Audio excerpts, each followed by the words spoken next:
السلام علیکم ورحمۃ اللہ وبرکاتہ۔ عزیز دوستو، آج کی یہ ہماری ملاقات جو عام طور پر ہفتہ واری ملاقات ہوتی ہے، تو آج میں چاہتا ہوں کہ آپ حضرات کے ساتھ ایک اور میٹر پہ بات کروں جو عام طور پر واضح نہیں ہوتا ہے ہم پر، یا کم از کم مجھ پر میں کہہ سکتا ہوں کہ واضح نہیں تھا وہ، کہ قرآن میں ایک بات آتی ہے کہ وَمَا خَلَقْتُ الْجِنَّ وَالْإِنسَ إِلَّا لِيَعْبُدُونِ، کہ ہم نے ان جن و انس کو نہیں پیدا کیا مگر اپنی عبادت کے لیے۔ عبادت کا لفظ ہمارے ذہن میں آتے ہی، ہمارے کان میں اس کی لفظ پڑتے ہی پھر وہی لوٹ کر ہمارے ذہن میں وہی مخصوص عبادات کا ایک تصور آ جاتا ہے، جیسے نماز کا پڑھنا، روزے کا رکھنا، حج و زکوٰۃ کا ادا کرنا اور کچھ وظائف وغیرہ کا پڑھنا، یہ ساری باتیں ہمارے ذہن میں آ جاتی ہیں۔ اور پھر ذہن یہ سوال کرنے لگتا ہے کہ صاحب ساری ہی انسان اور جنات کو اللہ نے عبادت کے لیے پیدا کیا، تو کیسے یہ ممکن ہے کہ ایک انسان 24 گھنٹے اسی قسم کی کچھ ایکٹیویٹیز کے اندر اپنے آپ کو رکھے؟ چنانچہ اسی ذہن کو لے کر انسان بے چین چلتا رہتا ہے، اور یہاں تک کہ جب وہ اپنی ساری مصروفیات یا اپنی انرجیز کو ختم کر چکا ہوتا ہے، جس کو ہم کہہ سکتے ہیں کہ ریٹائرمنٹ پیریڈ، یعنی وظیفہ یاب زندگی کا جو دور شروع ہوتا ہے، اس میں آپ دیکھیں گے کہ اسی احساس کو فلفل کرنے کے لیے انسان اپنے ہاتھ میں تصویر لے لیتا ہے، اور وہ صبح شام جہاں تک ممکن ہو سکے وہ کچھ نہ کچھ ذکر و اذکار کو اپنے زبان پر جاری رکھنا چاہتا ہے، تاکہ وہ اس ڈیمانڈ کو، اس مطالبے کو پورا کر سکے جو خدا چاہتا ہے، ایسے کچھ تصور کرتا ہے۔ لیکن جب عبادت، عبد،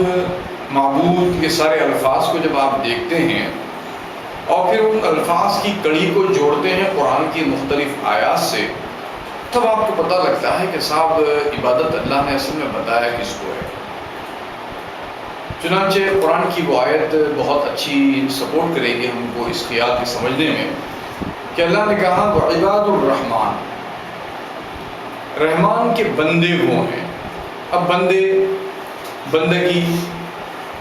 عابد، عبادت، معبود، اس قسم کی باتوں کو لے کر تھوڑا سا آپ 1-2 سیکنڈ کے لیے اپنے مائنڈ کو روک دیجئے اور سوچئے کہ عباد الرحمن کے معنی کیا ہے، اللہ نے کن بندوں کو عباد الرحمن بتایا ہے، اور عباد الرحمن کے ساتھ کس قسم کی ایکٹیویٹیز کو، کس قسم کے فنکشنز کو اللہ نے جوڑا ہے۔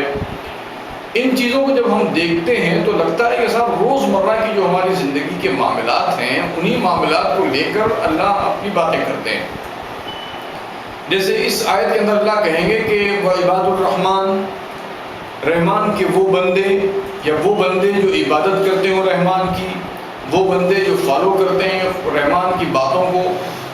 کیا ہے فالو، کیا کرنا ہے، کیا عبادت ہے وہ جو کرتے ہیں؟ تو اللہ کہتے ہیں کہ الذین یمشون علی الارض ہونا، جب زمین پر وہ چلتے ہیں تو ان کی چال میں نرمی ہوتی ہے۔ اب آپ بتائیے کہ چال میں نرمی کا ہونا، ان کے رویے کے اندر، ان کے انداز کے اندر ہمبلنس ہونا، موڈسٹی ہونا، جس کو کہتے ہیں عز و انکساری کا ایک انداز اختیار کرنا، آپ کی چال ڈھال کے اندر، آپ کے رہن سہن میں،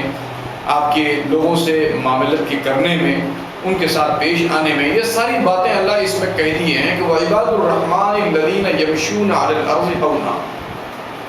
رحمان کے بندے یعنی بندگی یہ ہے، یا رحمان کی بندگی کرنے والے ایسا کرتے ہیں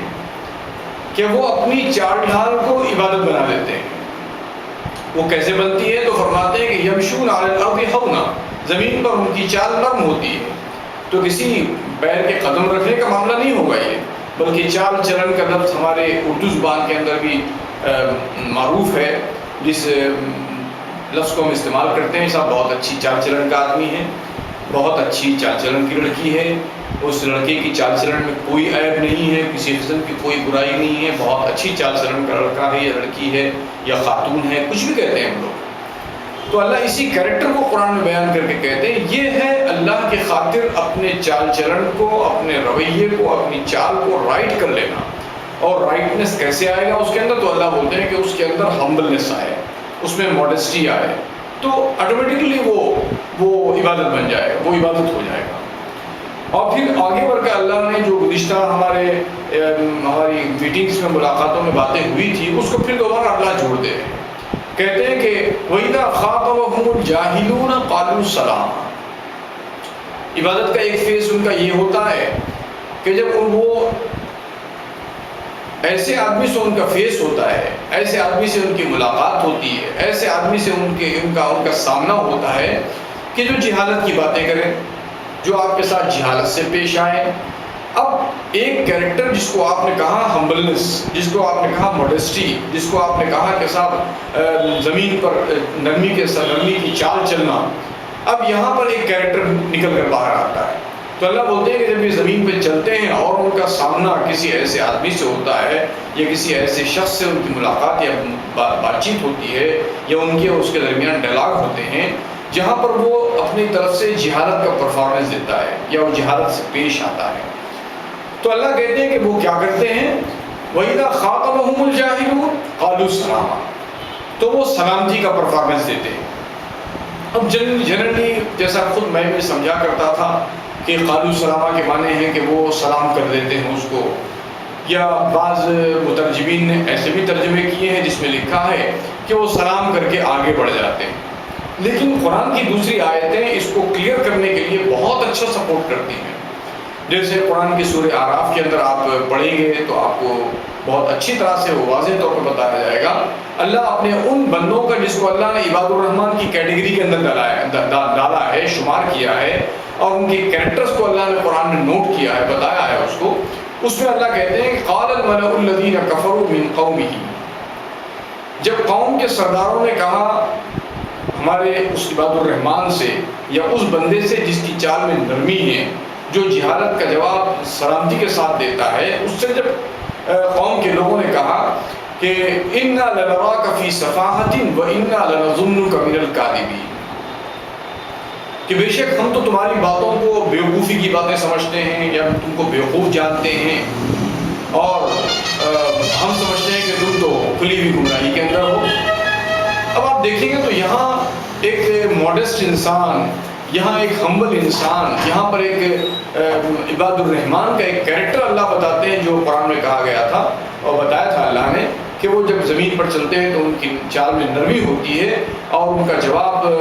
جہالت کے مقابلے میں سلامتی کا ہوتا ہے۔ یہاں اللہ نے اس کو واضح فرمایا کہ ہمارے عباد الرحمن نے کیا جواب دیا، تو اللہ کہتے ہیں قال یا قومی، اے میری قوم کے لوگوں، لیس بی ضلالۃ،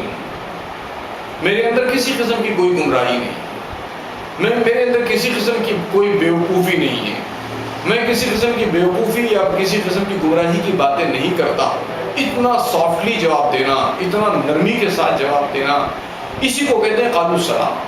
اب جب کسی آدمی نے کسی آدمی سے ملاقات پر اس کی طرف سے جہالت کا مظاہرہ ہو اور وہ اپنی طرف سے سلامتی کا پرفارمنس دے، وہی عباد الرحمن ہوگا، وہی بندگی ہوگی خدا کی جو اس وقت اس مومنٹ کے اوپر ایک انسان کر رہا ہو۔ تو اس طرح قرآن میں جب ہم دیکھتے ہیں اور جگہ جگہ انسان اپنے کریکٹر کو قرآن کے بنیاد کے اوپر اپنے کریکٹر کو بناتا ہے، تب جا کر ہم کو اندازہ ہوتا ہے کہ کیسے ایک انسان کے بارے میں اللہ نے کہا، جناتوں کے بارے میں اللہ نے کہا کہ ہم نے انسان اور جنات کو نہیں پیدا کیا، یا پیدا کرنے کا مقصد ہی ہے کہ ہم اس کے ذریعے سے عبادت کروائیں، اس کے ذریعے سے ہم یہ چاہیں کہ وہ کیسے پرفارمنس دیتا ہے، اس پرفارمنس کی اس کو گائیڈنس دیا جائے، اس کو طریقہ بتایا جائے، اس کو سلیقہ سکھایا جائے، اور پھر اس کو اس بات کی آزادی دی جائے کہ چاہے تو تم اس طریقے کے اوپر اپنے آپ کو ڈھالو، چاہے تو تم اس کے اگینسٹ کوئی اور ایک رویہ لے آؤ، اور اگر تم اس رویے کو اختیار کرو گے، جو رویہ، جو ایٹیٹیوڈ، جو طریقہ ہم نے بتایا ہے اپنی کتاب کے ذریعے سے، اگر اس رویے کے اوپر تم آؤ گے، اور پھر ہم نے ایسے نہیں کہ خالی باتیں بتا دی، بلکہ اپنے ان بندوں کا بھی تذکرہ کیا قرآن کے اندر جن کو ہم نے عباد الرحمن کہا ہے، جن کے بارے میں ہم نے اس کیریکٹر کا ذکر کیا ہے کہ جس کیریکٹر کی طرف ہم تم کو انوائٹ کرتے ہیں، جس کیریکٹر کی تم کو ہم دعوت دیتے ہیں، اس کیریکٹر کے اوپر اپنے آپ کو لانے والے کچھ بندے بھی دنیا میں گزر چکے ہیں جن کا ذکر ہم تم سے کر رہے ہیں۔ کہ ان کے ساتھ ایسا کہا جاتا تو وہ ایسے کیا کرتے، ایسے بتایا کرتے۔ تو قرآن کے اندر آپ دیکھیں گے تو ایسی بہت ساری باتیں بتائی جائیں گی، اور پھر آپ سے اور مجھ سے اس بات کا مطالبہ کیا جائے گا کہ تم ایمان لاؤ ویسے جیسے لوگ ایمان لائے۔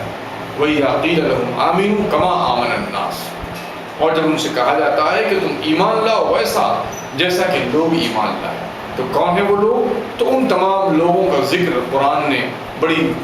خوبی کے ساتھ اور بہت پھیلا کر مختلف جگہ پر اللہ نے اس کو بیان کیا ہے۔ اگر ہم اس اینگل سے، اس زاویے سے قرآن کو اگر پڑھیں گے اور اس کو دیکھیں گے تو ہم محسوس کریں گے کہ ہم زندگی میں کسی بھی مومنٹ کے اوپر اگر ہم الرٹ ہو جائیں خدا کے احکامات کو لے کر، تو پھر ہم کیا کہہ سکتے ہیں اس کو کہ ہم پھر عباد الرحمن بن سکتے ہیں، اور ہم عبادت کے مفہوم کو شاید صحیح طور پر سمجھ سکتے ہیں، اور پھر عبادت کے مفہوم کو سمجھنے کے بعد ہمارے مائنڈ میں بہت کلیئرٹی آ سکتی ہے۔ پھر ہم کو کسی ایسے آدمی کی تلاش نہیں ہوگی عباد الرحمن کے نام سے یا خدا کی بندگی کے نام سے کہ جس کے ہاتھ کے اندر تسبیح ہو اور ہمیشہ وہ کچھ الفاظ، میرے ایک دوست ہیں بہت اچھے اس کے لفظ استعمال کرتے ہیں، وہ کہتے ہیں کہ وہ گدگدانا لفظ کہتے ہیں۔ اکثر اوقات وہ لوگ جب زبان سے کچھ نہ کچھ پڑھتے رہتے ہیں تسبیحات کو اپنے ہاتھ میں لے کر، تو وہ چونکہ جانتے نہیں ہیں کہ وہ عبادت خدا نے بتایا کس کو ہے۔ جب وہ خدا کی کتاب کے ذریعے سے جاننے لگ جائیں گے یا ہم لوگ جاننے لگ جائیں گے تو ہوگا یہ کہ ہم نہ صرف یہ کہ بڑھاپے میں بلکہ جوانی میں اور اپنی شعور کی عمر سے لے کر اپنی زندگی کے ختم ہونے تک ہر مومنٹ کے اوپر ہم خدا کی عبادت کا ایک راز ہم جان لیں گے، خدا کی عبادت کا ایک طریقہ ہم جو ہے اس کے اندر سے سمجھ سکیں گے اور اپنے آپ کو اس پر ڈھال سکیں گے۔ تو میں سمجھتا ہوں کہ عبادت کے مفہوم کو سمجھنے کے لیے اور بھی بہت ساری آیتیں ہیں جو آپ کو سپورٹ کریں گی اور یہ بتائیں گی کہ عبادت کا کرنا صرف کچھ مختلف قسم کی جو ہمارے پاس مروج عبادتیں ہیں انہی عبادات کو اللہ نے عبادت نہیں قرار دیا۔ کیسے ممکن ہے کہ ایک آدمی صبح سے لے کر شام تک نماز نہیں پڑھتا رہے؟ کیسے یہ ممکن ہے کہ کوئی آدمی صبح سے لے کر شام تک کچھ تسبیح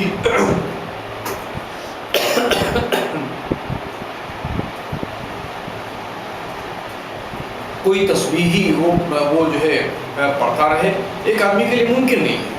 تو پھر کیا ممکن ہے، کیسے ممکن ہے کہ اللہ کہتے ہیں کہ ہم نے انسان کو پیدا ہی کیا اس مقصد کے لیے کہ وہ ہماری عبادت کرے؟ جب آپ اس نظریے سے قرآن کو دیکھتے ہیں تو پھر آپ کو آپ کے ہر فنکشن کے پیچھے ایک انسٹرکشن، ایک ہدایت، ایک رہنمائی آپ کو ملے گی۔ اس رہنمائی کے تحت اگر اپنے اس فنکشن کو آپ فلفل کریں گے تو وہی فنکشن آپ کا عبادت بن جائے گا۔ ایون چنانچہ میں آپ حضرات سے بار بار اس بات کو اس لیے بھی ذکر کرتا رہتا ہوں تاکہ آپ کو فائدہ ہو اس کا کہ اگر آپ اپنی گاڑی کو رائڈ کرتے ہیں، اگر اپنی گاڑی کو آپ چلاتے ہیں سڑک کے اوپر اور آپ یہ سوچتے ہیں کہ خدا نے یہ اس بات کو بتایا ہے، چنانچہ میں نے اپنے ساتھی سے کہا تھا ایک مرتبہ دوران ڈرائیونگ، میں نے کہا کہ صاحب دیکھیے اللہ نے قرآن میں کہا کہ وَلَا تُلْقُوا بِأَيْدِيكُمْ إِلَى التَّهْلُكَةِ۔ اب یہاں ایک نوجوان کے لیے، ایک مرد آدمی کے لیے، ایک کامن ڈرائیور کے لیے اللہ نے ایک انسٹرکشن دے دیا، کہہ دیا کہ اپنے ہاتھوں اپنے آپ کو ہلاکت میں مت ڈالو۔ اب ایک نوجوان آدمی، اسپیشلی نوجوان کا ذکر اس لیے کہہ رہا ہوں کہ آپ لوگ سنتے ہیں باتوں کو اور پھر اسپیشلی گاڑی چلانے اور ڈرائیو کرنے کے معاملے میں جو کچھ لاپرواہیاں اور غیر ذمہ داریاں ہمارے بچوں سے ہوتی ہیں وہ شاید بڑوں سے نہیں ہوتی ہیں، اسی لیے میں خاص طور پر مخاطب کرتا ہوں ہمارے بچوں ہی کو، آپ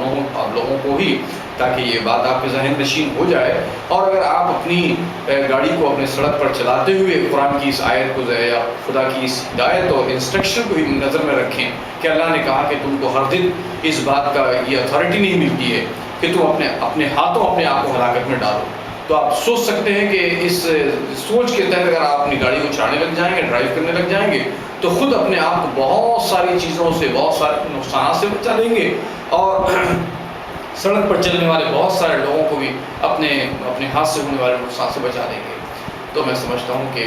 آج کے لیے یہ باتیں ہمارے نوجوان بچوں کے لیے بہت کافی ہیں، اگر وہ اس کو غور کرتے چلے جائیں تو شاید اس میں سے بہت ساری باتیں وہ خود بھی نکال سکیں گے۔ آج کے لیے میں آپ تمام ہی دوستوں سے اجازت چاہتا ہوں۔ وآخر دعوانا الحمد للہ۔